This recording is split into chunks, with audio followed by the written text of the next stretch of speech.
بسم الله الرحمن الرحيم. ألف لام را، تلك آيات الكتاب المبين. إنا أنزلناه قرآنا عربيا لعلكم تعقلون.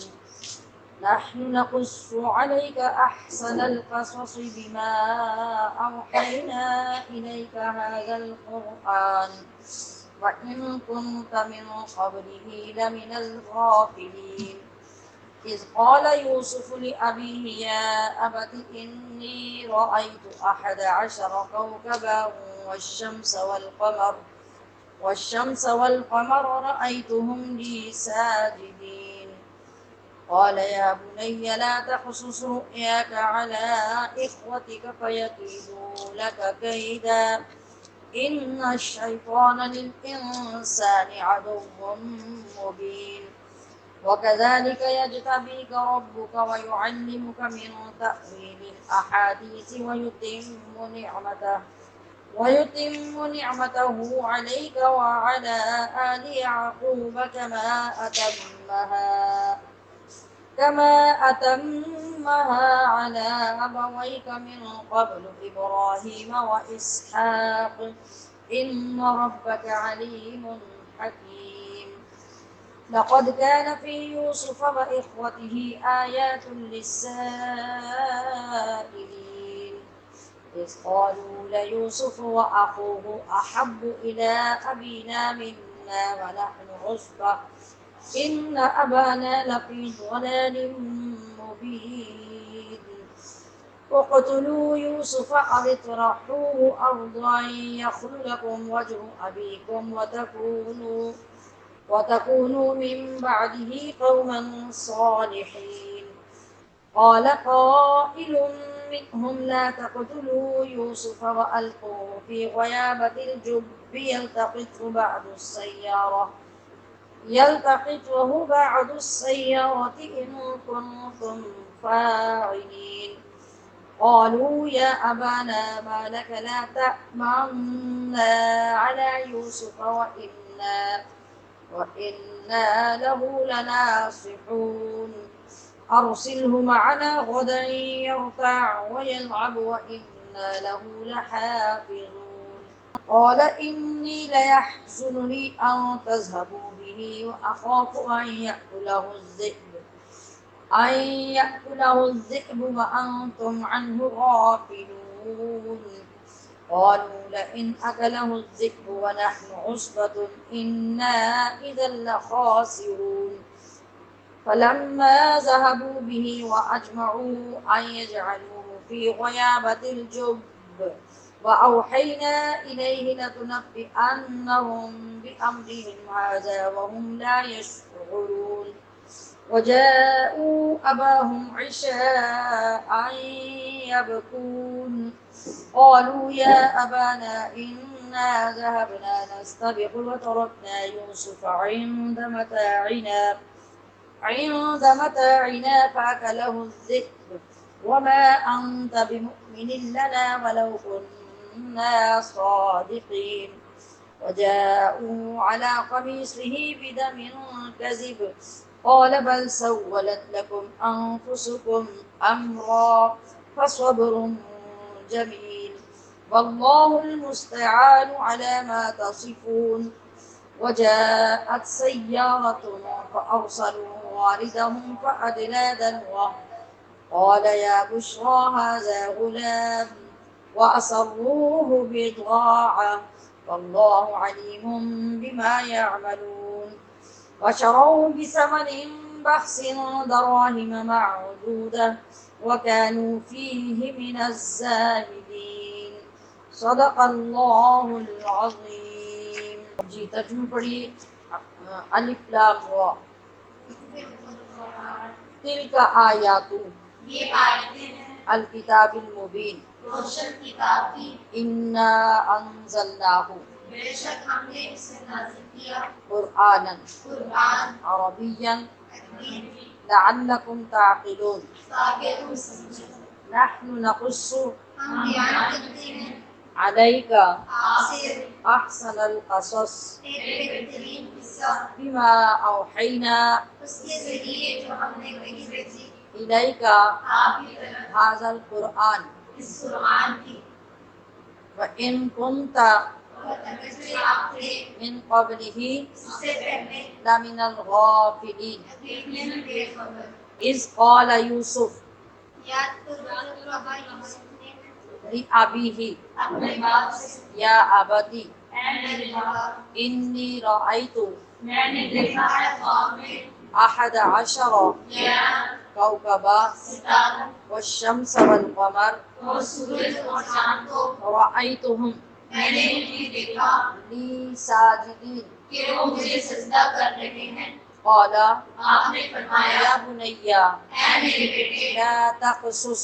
نہ بیان کرنا رؤیاک اپنا خواب على اخوتك اپنے بھائیوں کے سامنے فیکیدوا لک ورنہ وہ کریں گے تیرے خلاف کیدا کوئی سازش ان الشیطان بے شک شیطان للانسان انسان کا عدو مبین برا دشمن ہے وکذالک اور اسی طرح یجتبیک چن لے گا تجھے ربک تیرا رب ویعلمک اور سکھا دے گا تجھے من تأویل انجام نکالنا انجام نکالنا یا خوابوں کی تعبیر نکالنا الاحادیث باتوں کا یعنی انجام نکالنا باتوں کا یہ یوں جملہ بنے گا یا خوابوں کی تعبیر نکالنا وَيُتِمُّ اور مکمل فرمائے گا نِعْمَتَهُ اپنا احسان عَلَيْكَ تجھ پر وَعَلَىٰ آلِ يَعْقُوبَ اور آل یعقوب پر كَمَا أَتَمَّهَا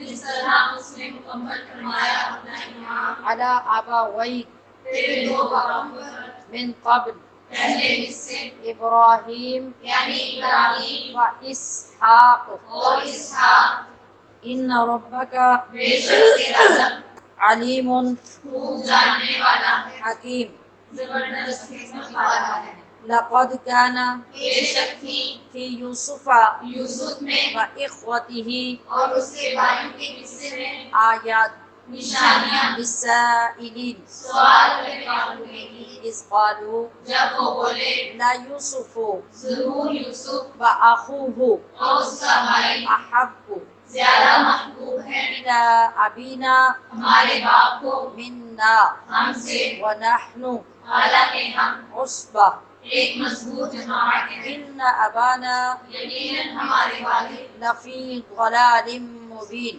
کھلی محبت میں ڈوبے ہوئے ہیں اقتلوا قتل کر ڈالو یوسف یوسف کو او اطرحوه یا دور پھینکاؤ اسے ارضا کسی زمین میں علاقے میں یخل لکم صرف تمہاری ہی مدد ہو جائے گا وجہ ابیکم رخ تمہارے باپ کا وتکونوا اور ہو جانا من بعدہ اس کے بعد توبہ کر کے اس کے بعد توبہ کر کے قوما صالحین نیک قوم قال قائل ایک کہنے والے نے کہا منہم ان میں سے لا تقتلوا قتل مت کرو یوسف یوسف کو وألقوه بلکہ اسے پھینک دو في غيابة الجب کسی گہرے کنویں میں يلتقطه اٹھا لے جائے گا اسے بعض السيارة کوئی راہ چلتا مسافر إن كنتم فاعلين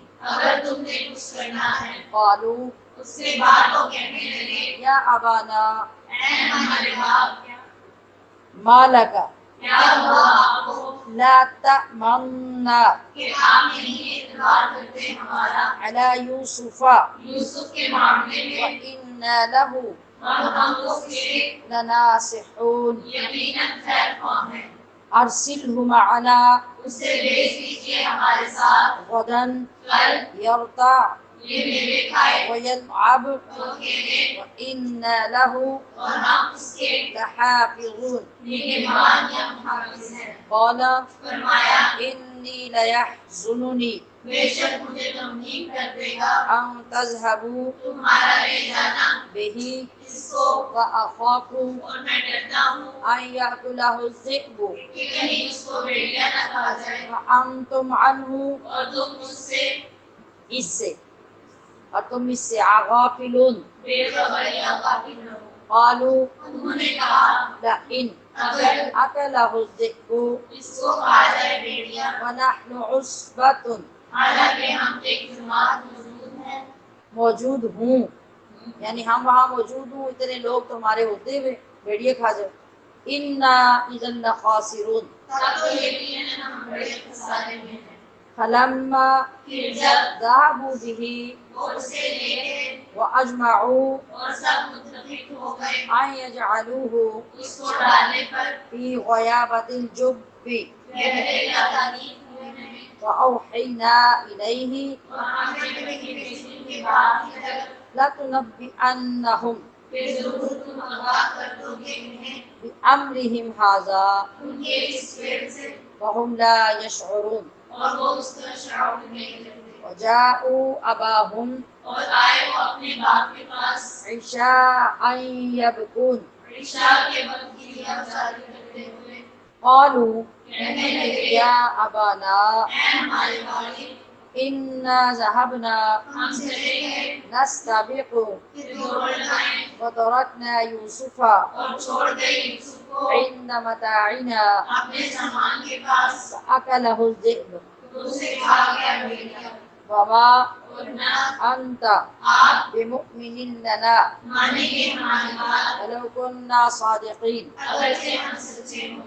وجاءوا اور لگا کر لے آئے على قميصه اس کی قمیص پر بدم كذب جھوٹا خون، قال بل فرمایا نہیں بلکہ سولت لكم آراستہ کر دکھائی تمہارے لیے أنفسكم أمرا تمہارے دلوں نے ایک بار، وصبر جميل بس صبر بھی اچھا ہے، والله المستعان اور اللہ سے مدد مانگوں على ما اس پر جو تصفون۔ تم بیان کر رہے ہو۔ جاءت اور آیا کچھ دیر بعد سيارة ایک قافلہ، فأرسلوا تو انہوں نے بھیجا واردهم اپنا ایک پانی لانے والا، فأدلى دلوه اس نے ڈالا اپنا ڈول، قال يا بشرى وہ پکار اٹھا ایسی خوشی کی بات، هذا غلام یہ تو ایک خوبصورت بچہ ہے، وأسروه اور انہوں نے اسے چھپا دیا بضاعة مال تجارت سمجھے ہوئے،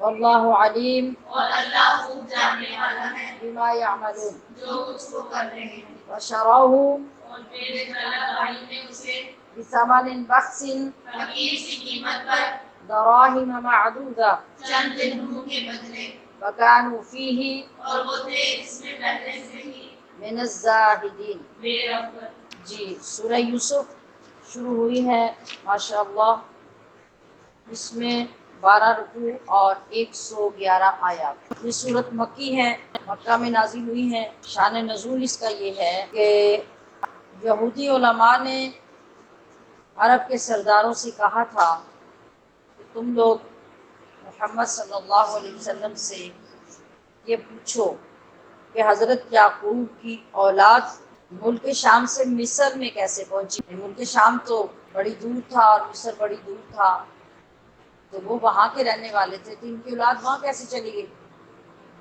تجسس تو ہے اور ہوتا بھی ہے، جس طرح سے آج ہم سنتے ہیں کہ پاکستان میں فلاں جگہ پہ کسی نبی کی قبر ہے، 9 گز کوئی 21 گز کوئی، وہ بڑی لاشی میں 210 گز لمبی قبر ہے اور حضرت آدم علیہ السلام کے بیٹے ہیں۔ اب ہمارے ذہن میں بھی یہ سوچ آتی ہے، سوال بھی آتا ہے کہ وہ یہاں کیسے آج۔ اس طرح انہوں نے نبی علیہ السلام کی آزمائش کے لیے مشرکین مکہ کو یہ سبق پڑھایا کہ تم لوگ جا کے ان سے یہ پوچھنا، اور یہ بھی پوچھنا کہ ایک تو یہ کہ پہنچے کیسے، دوسرے یہ کہ وہاں جانے کا سبب کیا، اور یہ بھی کہ یوسف علیہ السلام کا واقعہ کیا ہے۔ انہوں نے جب یہ سارے سوال پوچھنے کے لیے کفار مکہ کو تیار کیا، اللہ رب العزت نے پوری صورت اپنے محبوب کو عطا کر دی اور سارا کچھ بتا دیا، یہ لوگ سوال کرنے والے ہیں اور ان کے جواب یہ ہیں۔ حدیث پاک میں بھی اس صورت کے بارے میں یہ وارد ہے کہ حضرت عبداللہ ابن عباس رضی اللہ تعالی عنہ نے روایت کیا ہے کہ ایک دن یہودی علماء میں سے ایک عالم نبی علیہ السلام کی بارگاہ میں حاضر ہوا۔ وہ عالم تھا تو یقیناً توریت کو پڑھنے والا تھا۔ جب وہ حاضر ہوا تو اس وقت آقا دو عالم صلی اللہ تعالی علیہ وسلم سورہ یوسف کی تلاوت فرمائی۔ اس نے جب سورہ یوسف کی تلاوت سنی تو کہنے لگا کہ اے محمد صلی اللہ علیہ وسلم، آپ کو یہ سورت کس نے سکھائی؟ کیونکہ وہ صدیاں پیچھے کی باتیں تھی اور وہ حقائق تھے جن کو جاننے والا آج تو دنیا میں کوئی تھا ہی نہیں۔ آپ نے ارشاد فرمایا کہ اللہ نے مجھے یہ سورت سکھائی ہے۔ وہ بڑا حیران ہوا اور یہودیوں کے پاس آ کے ان سے کہنے لگا کیا تم جانتے ہو کہ اللہ کی قسم محمد صلی اللہ علیہ وسلم قرآن مجید میں ان باتوں کی تلاوت کرتے ہیں جو توریت میں بھی نازل کی گئی تھی۔ تو اب یہ سننے کے بعد یہودیوں میں سے کچھ لوگ تیار ہوئے، ایک وفد بنا، وہ نبی علیہ السلام کی بارگاہ میں حاضر ہوئے۔ جب آپ کی زیارت کی جو اوصاف توریت میں پڑھے تھے وہ آپ کی ذات اقدس میں، آپ کی شخصیت میں جب دیکھے، ان کو پہچانا، پھر انہوں نے آپ صلی اللہ علیہ وسلم سے مہر نبوت کی زیارت کرنے کی خواہش ظاہر کی تو آپ نے ان کو مہر نبوت کی شانوں کے درمیان جو علامت تھی اس کی زیارت کروائی۔ تو وہ لوگ جو آئے تھے وہ سورہ یوسف کو سن کر اسلام لیا۔ اللہ پاک نے اس سورت کو احسن القصص فرمایا۔ اللہ اکبر، یعنی جتنے بھی کوئی قصے ہو سکتے ہیں ان سب قصوں میں خوبصورت ترین قصہ حضرت یوسف علیہ السلام کا ہے۔ آغاز میں فرمایا گیا ہے کہ یہ روشن کتاب کی آیتیں ہیں، یعنی جو آیتیں اس صورت میں بیان ہونے جا رہی ہیں یہ روشن کتاب کی آیتیں ہیں، اور روشن کتاب سے مراد قرآن مجید۔ کتاب مبین، مبین کا معنی ہوتا ہے ظاہر کر دینے والی کوئی چیز یا روشن چیز۔ قرآن پاک اس طرح مبین ہے کہ اس سے یہ بات ظاہر ہوتی ہے کہ اس کی مثل لانے والا نہ کوئی پیدا ہوا نہ ہوگا، کوئی بھی اس کی مثل لانے سے عاجز ہے، اور یہ بات بالکل ظاہر ہو چکی ہے۔ اب تو صدیاں گزر گئی اس بات میں۔ اور دوسرے مبین اس لیے ہے کہ یہ اللہ کی طرف سے ہے اور اللہ کی طرف سے اس کا ہونا واضح ہے، اس میں کوئی ابہام نہیں۔ اور یہ بھی کہ اس میں حلال و حرام اور حدود و قیود کے مسائل واضح اور صاف بیان کیے گئے۔ اللہ پاک فرما رہا ہے کہ ہم نے اس قرآن کو عربی زبان میں نازل کیا لعلکم تعقلون، تاکہ تم سمجھو، تاکہ تم سمجھو۔ سمجھنے کے لیے کیا چیز آسان ہوتی ہے؟ جو بہت واضح ہو، صاف بیان ہو رہی ہو، اس کے اندر ابہام نہ ہو۔ کائنات بھر کی زبانوں سے فصیح ترین زبان عربی ہے۔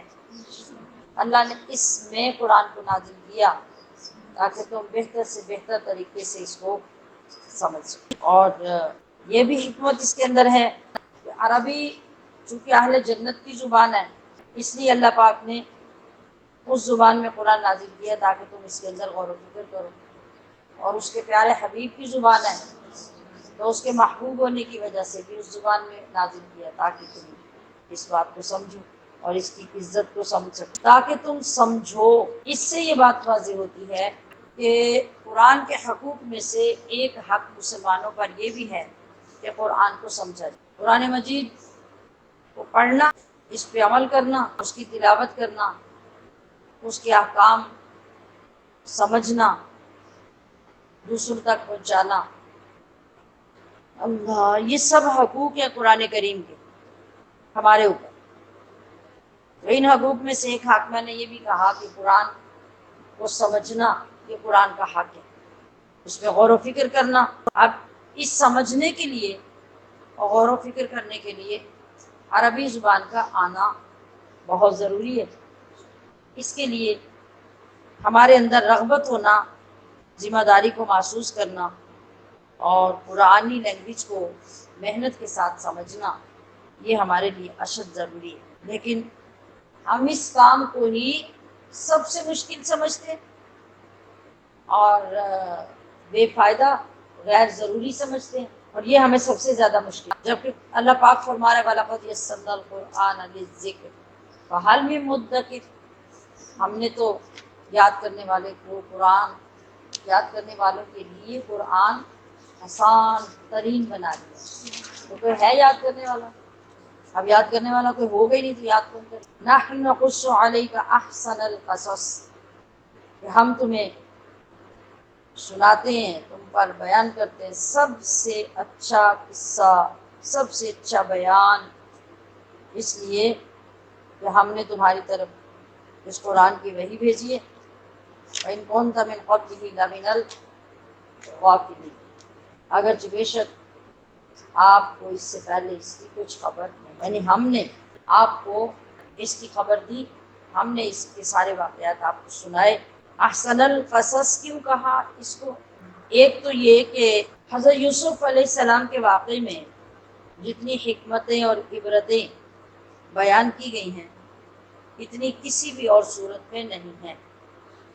ایک تو اس وجہ سے اس کو احسن القصص کہا گیا، دوسرے اس لیے کہ یوسف علیہ السلام کے اپنے بھائیوں کے ساتھ بہت اچھا سلوک کرنے اور ان کی طرف سے آنے والی اذیتوں پر صبر کرنے اور بدلے کی قدرت ہونے کے باوجود ان کو معاف کر دینے کی وجہ سے اللہ نے اس کو احسن القصص کہا۔ اور ایک وجہ یہ بھی کہ اس واقعے میں انبیاء کرام سے لے کر عام انسانوں تک، جنوں، شیطانوں، جانوروں، پرندوں، درندوں تک کا ذکر اس صورت کے اندر ہے۔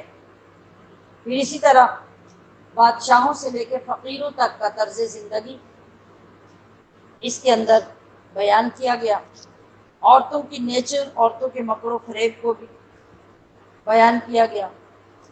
اس کے علاوہ شرعی اعتبار سے توحید، رسالت، احکام فقہیہ، خوابوں کی تعبیر، سیاست، معاشرت، تدبر، ہر چیز کا بیان اللہ نے کسی نہ کسی انداز میں اس صورت کے اندر کیا، اس لیے بھی اس کو احسن القصص کا۔ اب وہ واقعہ شروع ہوتا ہے، وہ وقت یاد کیجیے، یعنی اے حبیب صلی اللہ علیہ وسلم، آپ اپنی قوم کے سامنے حضرت یوسف کی وہ بات بیان کریں، یعنی وہاں سے ان کی بات شروع کریں جو انہوں نے اپنے باپ سے کہی تھی، اور وہ کیا تھی کہ انہوں نے اسی 9-10 سال کی عمر میں خواب دیکھا تھا، اور انہوں نے خواب میں دیکھا کہ 11 ستارے ہیں، ایک سورج ہے اور ایک چاند ہے، خواب میں دیکھ رہا ہوں کہ وہ سب مجھے سجدہ کر رہے ہیں۔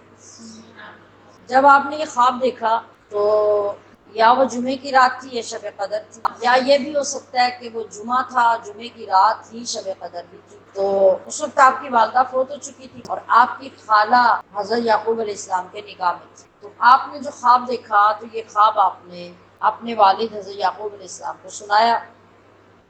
عمر کے بارے میں مختلف روایات ہیں، آپ کی عمر 12 سال تھی، 7 سال تھی، یا پھر 17 سال۔ تو خواب سنتے ہی حضرت یعقوب علیہ السلام نے کہا کہ لا تقصص رؤیاک علی اخوتک، اپنا خواب اپنے بھائیوں کے سامنے بالکل بیان نہ کرنا، فیکیدوا لک کیدا، ورنہ وہ تمہارے خلاف کوئی سازش کریں گے یا چال چلیں گے، کیونکہ شیطان انسان کا کھلا دشمن ہے، تو کسی بھی وقت اس کو کسی غلط راستے پہ لے جا سکتا۔ اس سے کیا پتہ چلا؟ خواب دیکھنے کے بعد ہر کسی سے بیان نہیں کرنا چاہیے۔ تو بزرگ کہتے ہیں کہ خواب بیان کرنے سے بعض اوقات نقصان ہو جاتا ہے، اس کی کیا وجہ؟ اس کی وجہ بھی اسی صورت کے اندر بیان کی گئی۔ ایک تو یہ کہ جو خواب دیکھا ہو، بعض لوگوں کو عادت ہوتی ہے کہ اس کے اندر بہت سارے مثالیں بھی ڈال دیتے ہیں سناتے وقت، تو یہ سخت گناہ کی بات ہے۔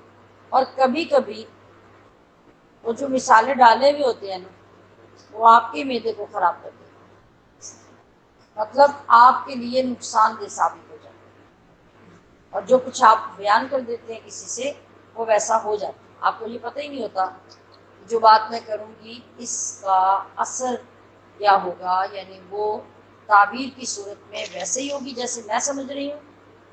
بعض اوقات اس کی تعبیر وہ ہوتی ہے کہ خواب میں بظاہر اس کا کوئی تعلق ہی نہیں لگ رہا ہوتا، لیکن تعبیر اس کی ہو جاتی ہے۔ ایک تو یہ کہ ضروری نہیں ہے کہ آپ جس کو بیان کریں گے وہ آپ کا خیر خواہ ہوگا، دوسرے یہ کہ ضروری نہیں کہ وہ آپ کو ٹھیک تعبیر دے سکے، تیسرے یہ کہ ہو سکتا ہے کہ اس خواب کے اندر آپ کے لیے کوئی پنہاں اشارہ اللہ کی طرف سے یا رہنمائی ہو، اور کسی دوسرے کے سامنے بیان کرنے سے وہ ختم ہو جائے اور وہ چیز اس تک چلی جائے جو نہیں جانی چاہیے تھی، یا کوئی بندہ غلط تعبیر دے دے، وہ تعبیر اس کی بنتی نہیں تھی، تو اکثر جو تعبیر دینے والا تعبیر دے گا وہ ہو جاتا۔ لہٰذا ایک تو آپ خواب بیان ہی نہیں کریں، لیکن جب آپ کو لگے کہ اس خواب کے اندر کوئی پیغام ہے، کوئی ضرورت ہے بیان کرنے کی، یا سمجھ نہیں آ رہی تو اس کو بیان کرنا چاہیے، تو پھر آپ کو کسی اس شخص سے بیان کرنی چاہیے جو معبر ہے۔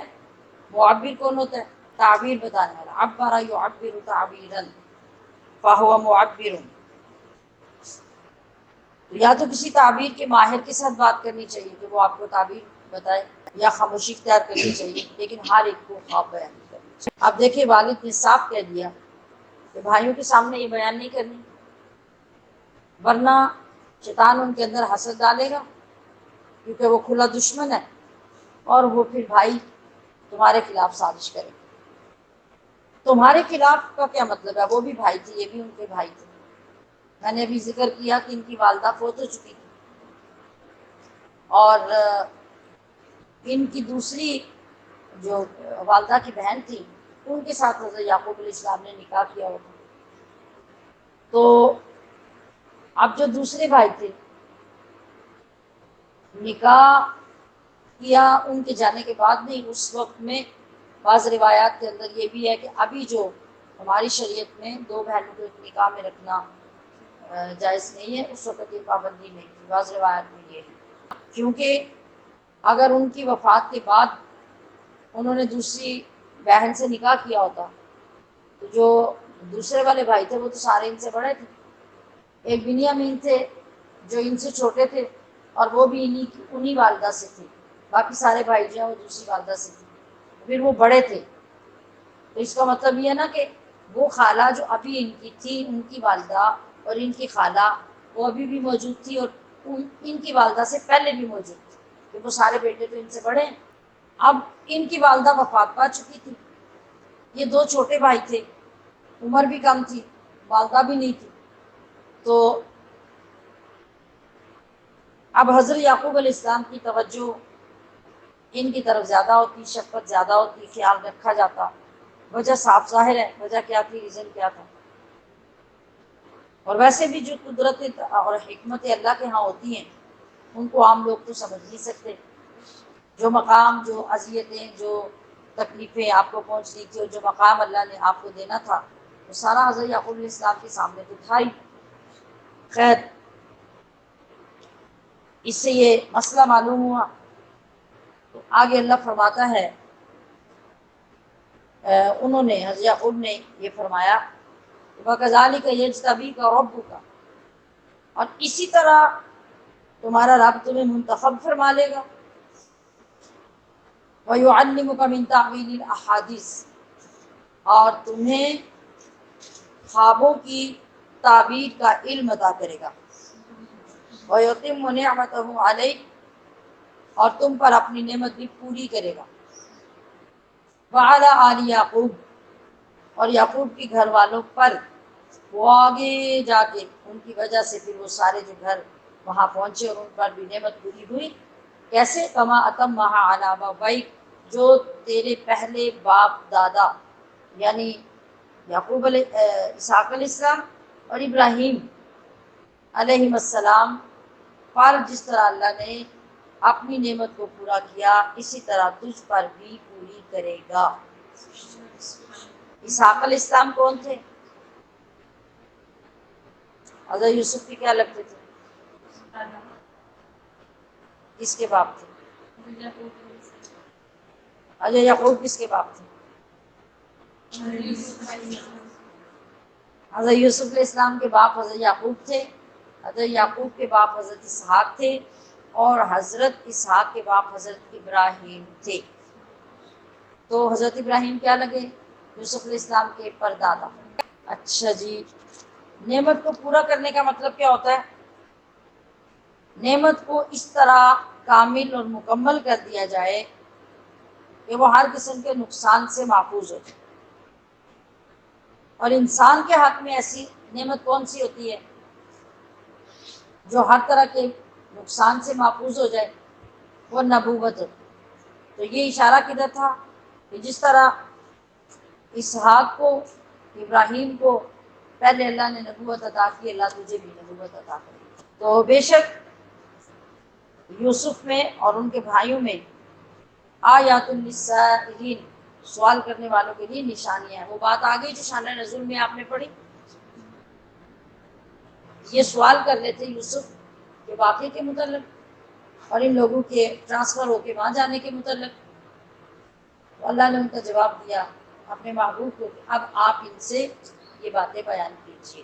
اب یہاں کچھ تفصیل لکھی ہے کہ یعقوب علیہ السلام کی ایک بیوی جو پہلی بیوی تھی ان کا نام تھا لیا، یہ آپ کے ماموں کی بیٹی تھی، ان سے آپ کے 6 بیٹے پیدا ہوئے۔ دوسری دو بیویاں ان کی تھیں، جن میں ایک کا نام تھا زلفا اور دوسری کا نام تھا بلہا۔ اس کا مطلب ہے کہ وہ جو پہلے بڑے بیٹے تھے جیسے شمعون، لادی، یہودا، روبین، یہ سارے ان بیویوں سے تھے۔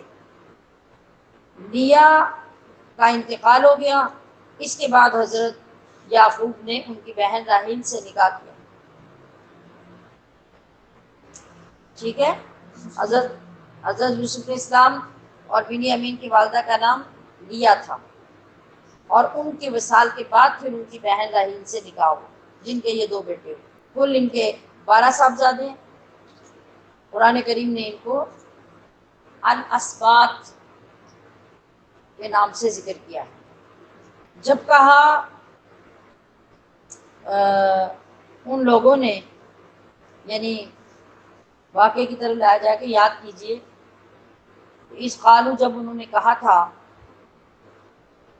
لا یوسف و اخوہ احب الی ابینا منا، کہ یوسف اور اس کا بھائی ہمارے باپ کو ہم سے زیادہ عزیز ہیں، زیادہ محبوب ہیں، ونحن عصبہ، حالانکہ ہم تو سارے ایک ہی جماعت ہیں، ایک ہی طرح اولاد ہیں۔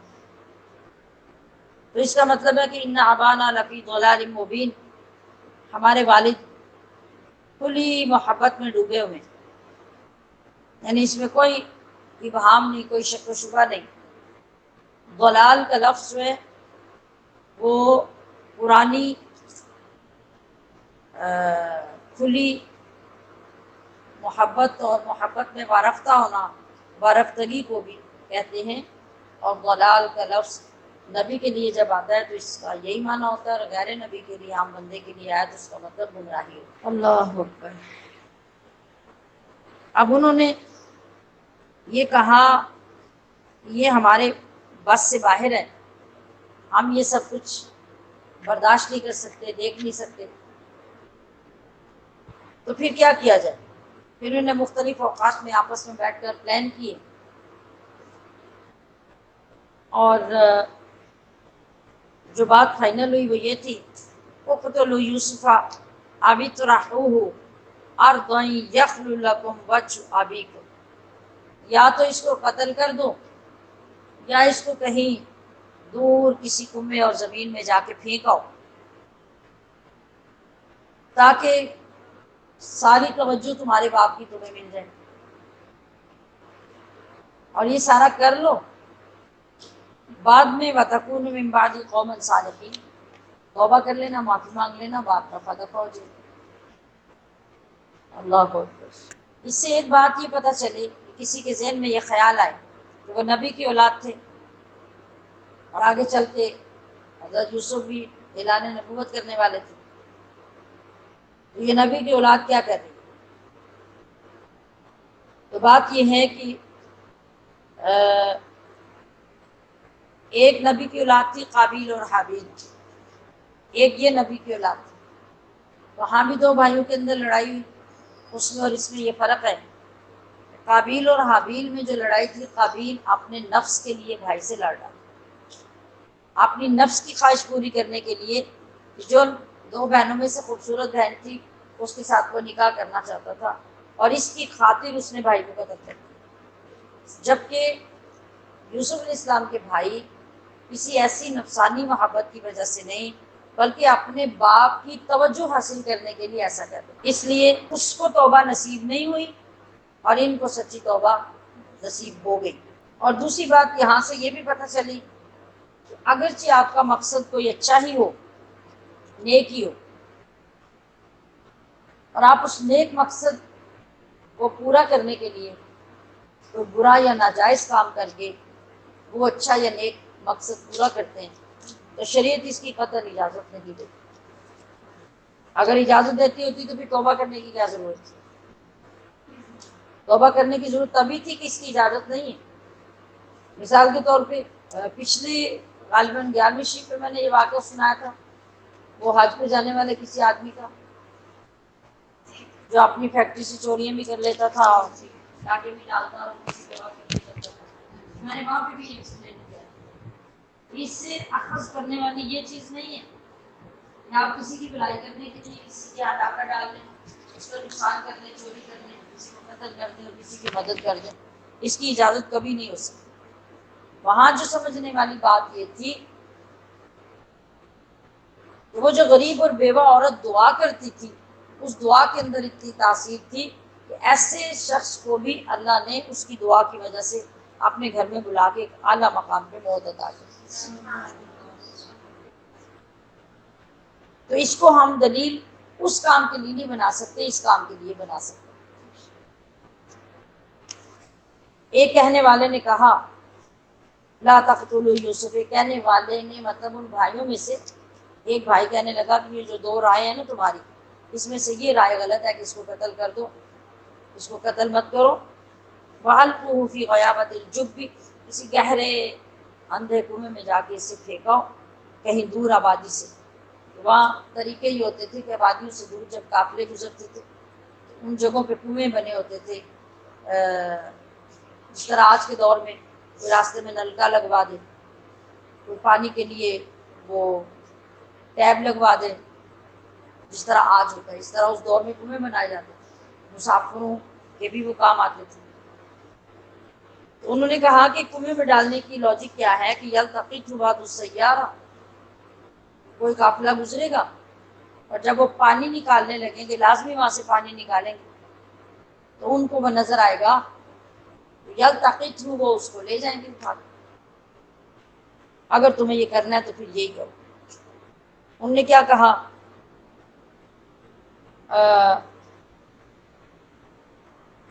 اب چونکہ حضرت یوسف کو حضرت یعقوب اپنے پاس رکھتے، ساتھ رکھتے، ہر وقت نظر رکھتے، اور وہ بھی اپنے بھائیوں کے ساتھ باقیوں میں چھوٹے تھے تو باہر کھیلنے کے لیے نہیں جاتے، اور نہ ہی حضرت یوسف کو وہ والد ان کے بھیجتے۔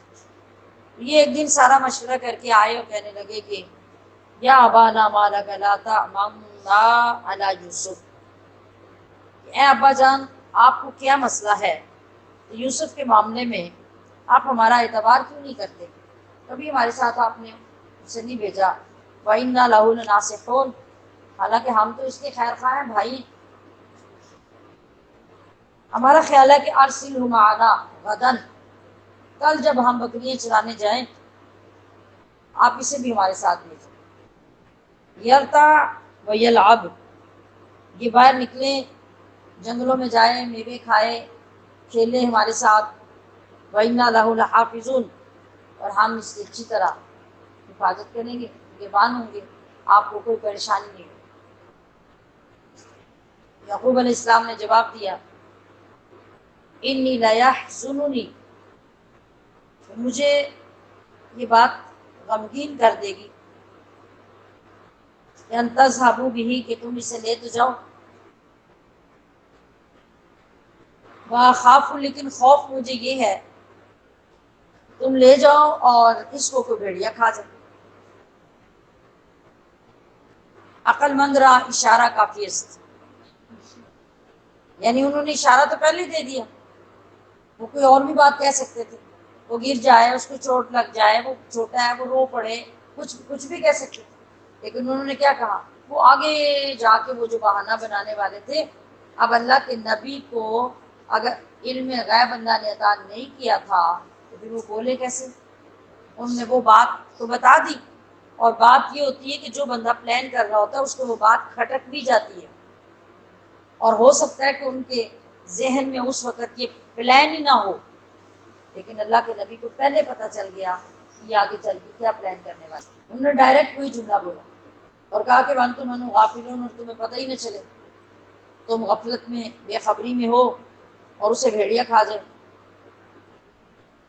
تو کہنے لگے لَإِنْ أَكَلَهُ الذِّئْبُ، اگر اس کو بھیڑیا کھا جائے، مطلب یہ تھا کہ ہمارے ہوتے ہوئے اتنے بھائیوں کی، اتنے لوگوں کی موجودگی میں اگر اس کو بھیڑیا کھا جائے، وَنَحْنُ عُصْبَةٌ، اور ہم ایک پوری جماعت وہاں ہوں، اِنَّا إِذًا لَخَاسِرُونَ، تب تو ہمارا کوئی فائدہ ہی نہیں، تب تو ہم بہت بڑے نقصان میں ہو گے۔ ایسے کیسے ہو سکتا ہے کہ اتنی بڑی جماعت کی موجودگی میں بھیڑیا آئے اور اسے کھا جائے؟ یہ نہیں ہوگا۔ اللہ اکبر۔ اب جو تقدیر تھی، جو تدبیر تھی، وہ سب کچھ ہونا تھا۔ حضرت یعقوب علیہ السلام نے ان لوگوں کو اتنے اطمینان دلانے کے بعد اجازت دے دی۔ جب آپ جانے لگے تو حضرت یعقوب علیہ السلام کے پاس ایک متبرق قمیص تھی جو حضرت ابراہیم علیہ السلام کی تھی، اور حضرت ابراہیم کی قمیص اس طرح تھی کہ جس وقت نمرود اور اس کے لوگ آپ کو آگ میں ڈالنے لگے تھے تو اللہ تعالیٰ نے جبریل کے ہاتھ وہ قمیص بھیجی تھی، اور جبریل نے وہ قمیص حضرت ابراہیم کو پہنائی تھی۔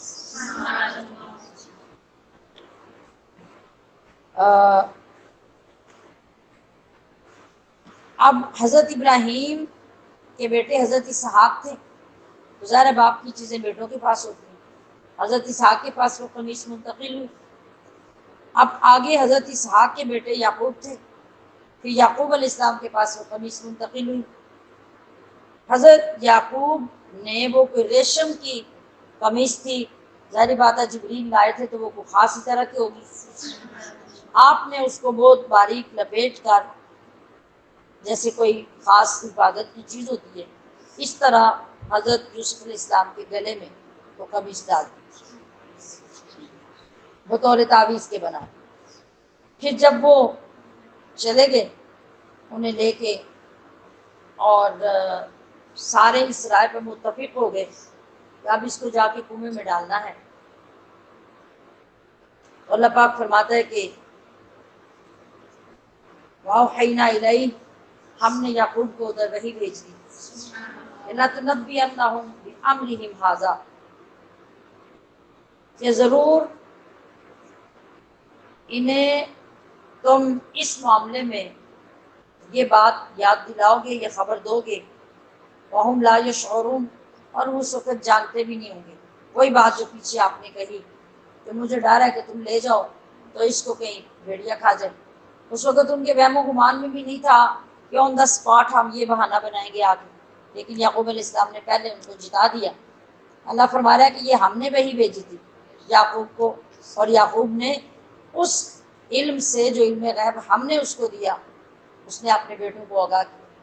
اور یہی عقیدہ ہے کہ ہمارا عقیدہ جو علم غیب کو انبیاء کے متعلق ہے وہ کیا ہے کہ ان کا علم غیب ذاتی نہیں ہوتا، اللہ نے عطا کیا ہوتا، تو اللہ جس کو چاہے جہاں چاہے جتنا چاہے عطا کر دے، اسے کون روک سکتا ہے۔ اب جب وہ باپ کے پاس سے لے کے نکلے، بڑی عزت سے، بڑی قدر سے، بڑے احترام سے، کندھوں پہ بٹھا کے، بڑے لاڈ سے یوسف علیہ السلام کو لے گئے، اور جب نظروں سے غائب ہوئے، دور نکل گئے، تو انہیں اٹھا کے غصے سے زمین پہ مارا، اتار کے پھینکا۔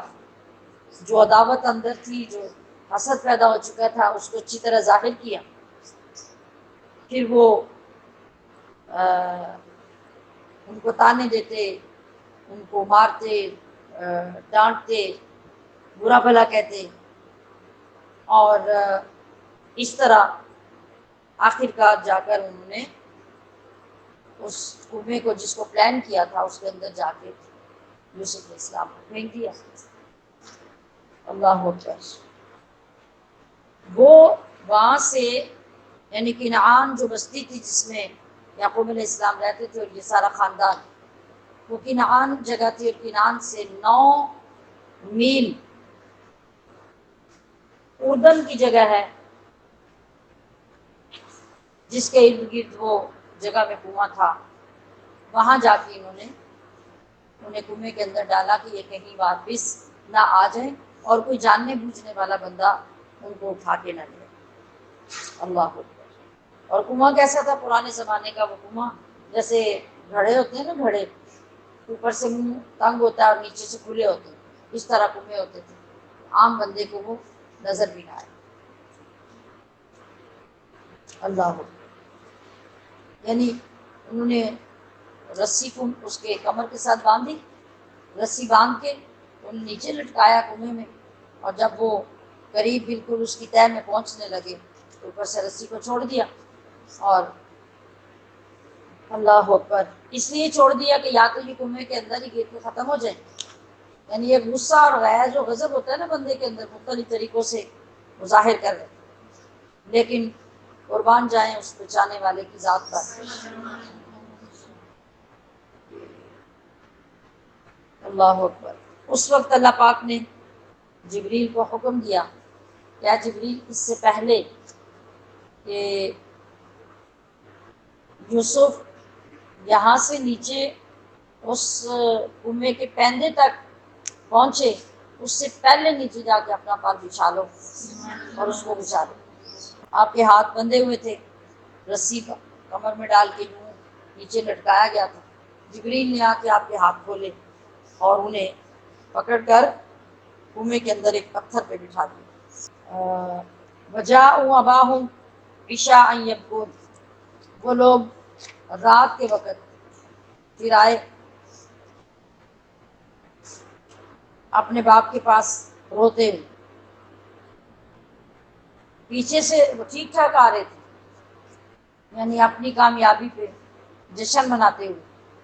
جب بستی کے قریب آئے کہ اب آس پاس لوگوں کو پتہ چل جائے اور ہمارے گھر تک بھی آواز پہنچنی جب شروع ہو جائے، تو قریب آ کے رونا چلانا شروع کر دیا۔ اور جب یعقوب علیہ السلام کو آواز پہنچی تو وہ گھبرا کے باہر تشریف لائے۔ تمہیں کیا ہوا؟ میں اللہ کی قسم دے کر تمہیں پوچھتا ہوں، کیا تمہاری بکری کو بھی نقصان ہوا ہے؟ کوئی حادثہ ہو گیا؟ انہوں نے کہا کہ نہیں، بکری کو کوئی نقصان نہیں ہوا۔ پھر انہوں نے دیکھا کہ ان کے ساتھ یوسف نہیں ہے، تو کہا یوسف کہاں ہے؟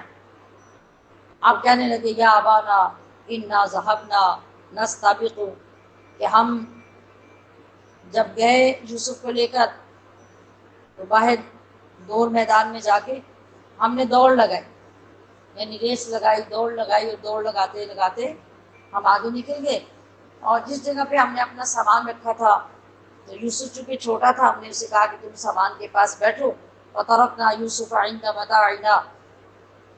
اب ہم دوڑ لگاتے لگاتے آگے دور نکل گئے اور وہ سامان کے پاس بیٹھا تھا، فاکلہ الذئب، بھیڑیا آیا اور اس نے اسے کھا لیا۔ اور وہ بات حضرت یعقوب تو پہلے ہی فرما چکے تھے۔ ساتھ ہی کہنے لگے کہ وما انت بمؤمن لنا، آپ کسی طرح ہماری بات کو نہیں مانیں گے، ولو کنا صادقین، اگرچہ ہم سچے ہوں۔ اور یہ بات کون کرتا ہے؟ یہ سوچے ذرا، یہ بات کون کرتا ہے؟ وہی بندہ جو جھوٹا ہو، قسمیں وہ کھائے گا، جس بات کی ضرورت نہیں ہے اس کو بنا بنا کے وہ کرے گا۔ اور یہ علامات جھوٹے بندے کی اور مجرم کی ہوتی ہیں کہ وہ خود صفائیاں دیتا جائے گا، اسے کو مانگے یا نہ مانگے، اور یہیں سے وہ پکڑا جاتا ہے کہ چور یہی۔ اب انہوں نے بھی یہی کیا، پھر وہ جب آئے تھے تو انہوں نے سوچا کہ یہ تو پلان بناتے ہوئے تو یہ سوچے ہی نہیں نا کہ بھئی اگر ہم جا کے بھیڑیے کی بات کریں گے تو اس کے اوپر کوئی نشانی کوئی کچھ کہ وہاں پھینکتے وقت انہوں نے کرتا بھی اتار لیا تھا یوسف علیہ السلام کا. اب سوچ آئی کہ باپ پوچھیں گے کہ بھی بھیڑیے نے کھایا یوسف کو تو قمیص بالکل سلامت ہے, اس کے کپڑوں کو کوئی نقصان ہی نہیں پہنچا. انہوں نے بکری کا بچہ ذبح کیا, اس کا خون کرتے پہ لگایا, وجاءوا علی قمیصہ بدم کذب, جھوٹا خون لگا کے لے آئے. تو سبحان اللہ, اللہ والوں کی بصیرت کا کیا کمال ہوتا ہے. لیکن اس کے باوجود بات یہ ہے کہ اللہ والوں کی آزمائشیں کتنی بڑی ہوتی ہیں, سب کچھ جاننے کے باوجود وہ سب کچھ ہینڈل کر رہے ہیں, انہیں سب پتہ بھی ہے, پہلے سے بھی پتہ ہے, لیکن صبر ہے. آگے کیا کہا, فصبر جمیل, تو کہا کہ بل سولت لکم انفسکم امرا, بھیڑیے نے کیا کھانا تھا, تمہارے دلوں نے تمہارے لیے ایک بات بنا لی ہے, اچھی طرح راستہ کر کے بنائی, بنا سنوار کے لائے. میں اس لیے تمہیں کیا کہوں, فصبر جمیل, صبر ہی اچھا ہے. اور میں نے تمہیں کچھ نہیں کہنا, واللہ المستعان, میں اللہ سے مدد چاہتا ہوں. کس پہ, علامات تصفون, یہ جو تم گھڑ کر لائے. دیکھیے اس کے اندر بھی انہوں نے بتا دیا یہ تمہاری بات سچی نہیں ہے, یہ گھڑی ہوئی. انہوں نے اسے بھی واضح کر دیا. لیکن بندہ اپنے آپ کو ایسے موقع پہ بڑا سیانا بڑا سمجھدار سمجھتا ہے. یعنی انہوں نے, حضرت یعقوب علیہ السلام نے جب وہ قمیص لی جس کے اوپر خون لگا کے لائے تھے, آپ نے اپنے چہرے مبارک اس کو رکھا اور بہت روئے بہت روئے اس قمیص کو رکھ کر. پھر آپ فرمانے لگے کہ بڑا ہوشیار قسم کا بھیڑیا تھا جس نے میرے یوسف کو کھایا, کہ اس نے ثابت قمیص کے اندر سے یوسف کو کھا لیا. قمیص تو پھاڑی نہیں ہے, درندے کی تو نیچر ہوتی ہے, وہ سب سے پہلے پنجے مارے گا, کپڑے پھاڑے گا اور پھر بندے کو نقصان پہنچائے گا. فرمایا کہ وہ بڑا ہوشیار قسم کا سمجھدار بھیڑیا تھا جس نے میرے یوسف کو تو کھا لیا اور قمیص کو ثابت بچا دیا.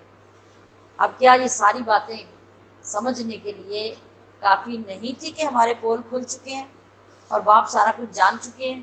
لیکن نہیں, وہ جو ایک تعصب یا حسد اور شیطان کی چال کا پردہ ہوتا ہے نا انسان کے اوپر, وہ اس کو کچھ سمجھنے نہیں دیتا. اس کو ادھر دوسری طرف کیا ہوا, دوسری طرف پھر یہ ہوا کہ وجاءت سیارۃ فارسلوا واردہم, پھر ایک قافلہ ادھر سے گزرا.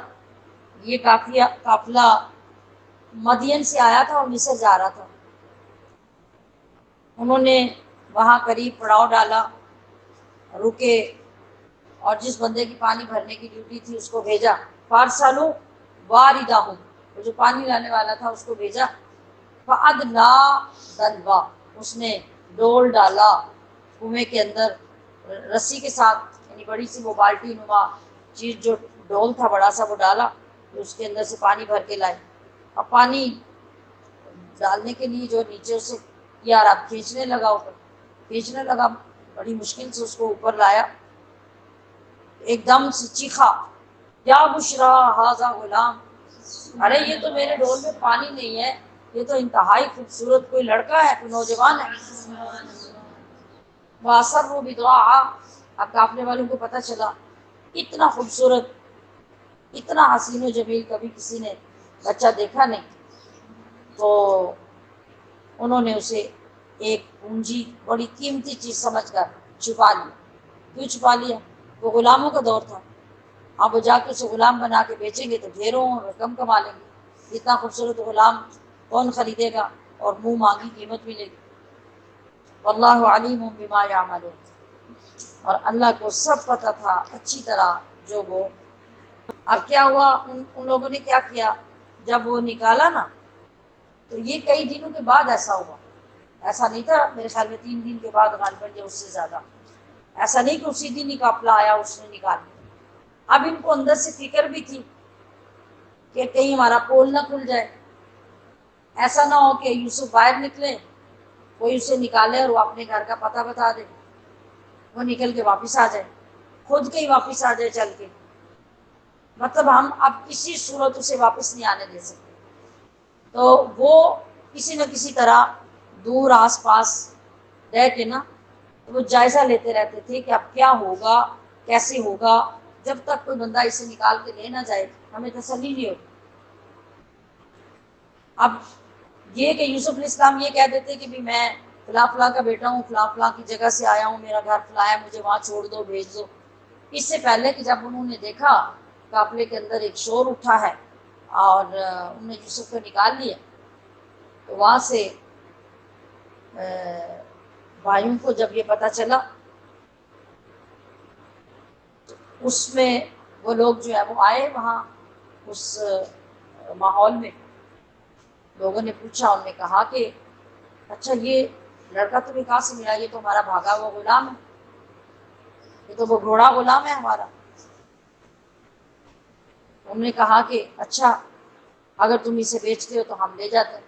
پونے پونے داموں کی تھوڑی ضرورت تھی، مقصد تو تھا یوسف علیہ السلام سے جان چھڑا، پونے پونے داموں جتنے انہوں نے کہا، نہ انہیں اس کی رغبت تھی نہ ضرورت تھی، وَكَانُوا فِيهِ مِنَ الزَّاهِدِينَ، وہ اس کی قیمت تھوڑی لینا چاہتے تھے، قیمت سے تو انہیں بے رغبت ہی تھی۔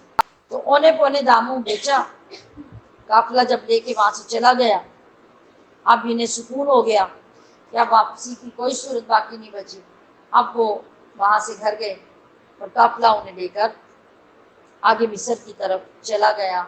اب مصر میں پہنچے گا تو مصر کا اگلا باب شروع ہوگا جو ہم اگلے دن کے سبق میں پڑھیں گے انشاءاللہ العزیز۔ سبحان ربک رب العزت عما یصفون وسلام علی المرسلین والحمد للہ رب العالمین۔